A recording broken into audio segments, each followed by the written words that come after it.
El 8 de abril del 2019, el gobierno de Carlos Alvarado presentó por primera vez el proyecto de ley marco de empleo público.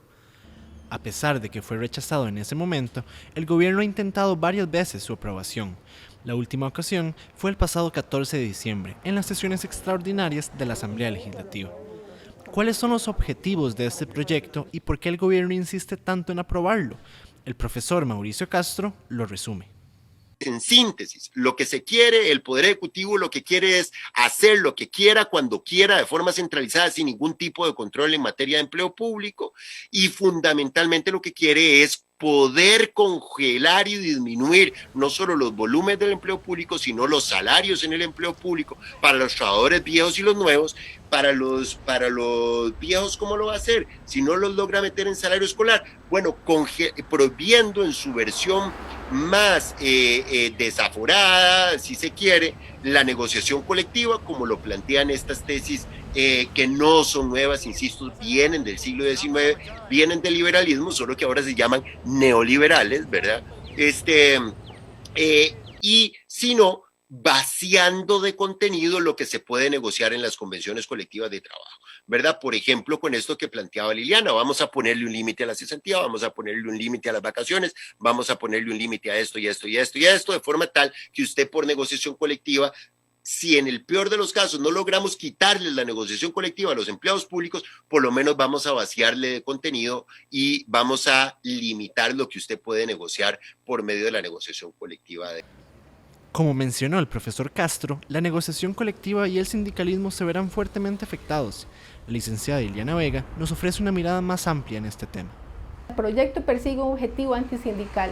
¿En qué sentido? En que el proyecto limita totalmente la negociación colectiva en el sector público, no solo de temas relacionados con el salario, que se constituyen el principal elemento de la relación laboral, sino también de negociación de otro tipo de condiciones laborales.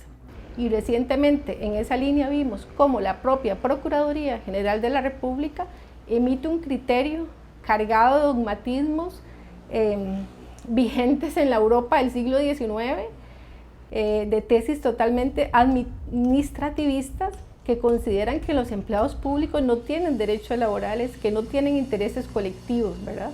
Todo entonces en detrimento del derecho fundamental a la negociación colectiva. La cuestión fiscal también es central para el gobierno de Carlos Alvarado, pues hemos visto durante varios meses cómo el recorte del gasto es su único objetivo, apoyado por las fracciones legislativas. Para entender los motivos económicos detrás de este proyecto de ley, el asesor legislativo Jonathan Acuña nos explica los intereses económicos del gobierno. Hay una decisión política a la hora de construir las salidas a una crisis que es tanto socioeconómica como fiscal. Y el gobierno ha tomado una postura respecto a esa discusión. A mí me parece que fue muy claro recientemente el ministro Elian Villegas, cuando le dijo a un medio que para ellos, y acá abro comillas, la ruta del FMI es una ruta que está pavimentada en contención del gasto. Han decidido que la mayor parte del peso de esa ruta de salida de esta crisis fiscal va a estar construida a punta de reducción del gasto. Y entonces termina jugando un papel clave esa reforma en materia de empleo público que genera reducción del gasto en gobierno central y en el resto del sector público también, y han tomado la decisión que iban a poner la mayor parte de sus esfuerzos. Ya lo han venido haciendo, ya esto forma parte de una lógica. Los recortes al presupuesto de la República forman parte de la misma lógica que el proyecto de ley de empleo público. ¿Por qué forman parte de la misma lógica? Porque únicamente se está poniendo la mirada en hacer reducir el déficit fiscal sin importar las consecuencias que tenga en el resto.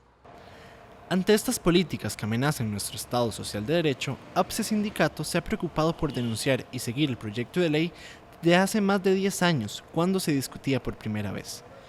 Lo último este año lo vimos en el Consejo Nacional, se analizó el tema, se tomó una posición clara de la APSE con respecto a este proyecto que no nos parece, principalmente el último documento, cuando nos habla sobre la dirección del servicio civil, ¿verdad? El cambio de sus funciones y también lo que tiene que ver con salario global, el cual no hay claridad todavía de cómo es que se va a aplicar. El proyecto marco de empleo público representa una amenaza para las condiciones de vida de las personas trabajadoras de todo el país. Debemos informarnos, denunciar y luchar en contra de este oscuro proyecto.